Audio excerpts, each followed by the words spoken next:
Sali s'inscrit dans cette démarche du Premier ministre ou dans le politique que vous avez parlé? Je pense bien qu'avant que le Premier ministre ne commence cette démarche, nous lui avons adressé un message pour demander qu'il y ait une véritable dialogue politique qui n'a absolument rien à voir avec les dialogues passés où ce qui prédomine, ce sont les perdièmes, ce sont les discussions de police et puis nous n'avons pris en compte des dispositions sorties du dialogue. Je crois que quand nous nous battions dans les années 91, ce n'était pas pour servir au peuple malien ce type de démocratie que nous avons.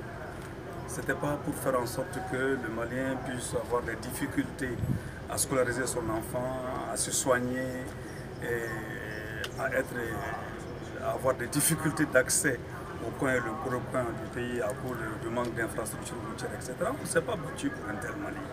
On s'était battu pour un Mali justement où la fierté d'être malien, la dignité malienne devrait compter sur le plan international et sur le plan national, qui devrait se manifester par la prise en compte du mieux-être pour chaque Malien individuellement et collectivement. Aujourd'hui, nous sommes dans une situation extrêmement difficile parce que voilà un pays qui est occupé par des forces étrangères, voilà un pays où les communautés prennent des armes de gauche à droite partout, où l'insécurité est grandissante. Voilà un pays où nous nous réclamons de nos ancêtres. Bientôt, c'est l'anniversaire du coup d'État crapuleux contre le président Modibo Keïta. Et nous avons revendiqué les valeurs de ces grands hommes. Comment ces Maliens ne sont pas capables aujourd'hui de faire face à ces défis et d'alléger la souffrance de nos populations. Le Mali a tout aujourd'hui. Le Mali a tout aujourd'hui pour rendre chaque Malien individuellement heureux. Mais le Mali n'a pas suffisamment d'argent pour la cupidité de quelques Maliens.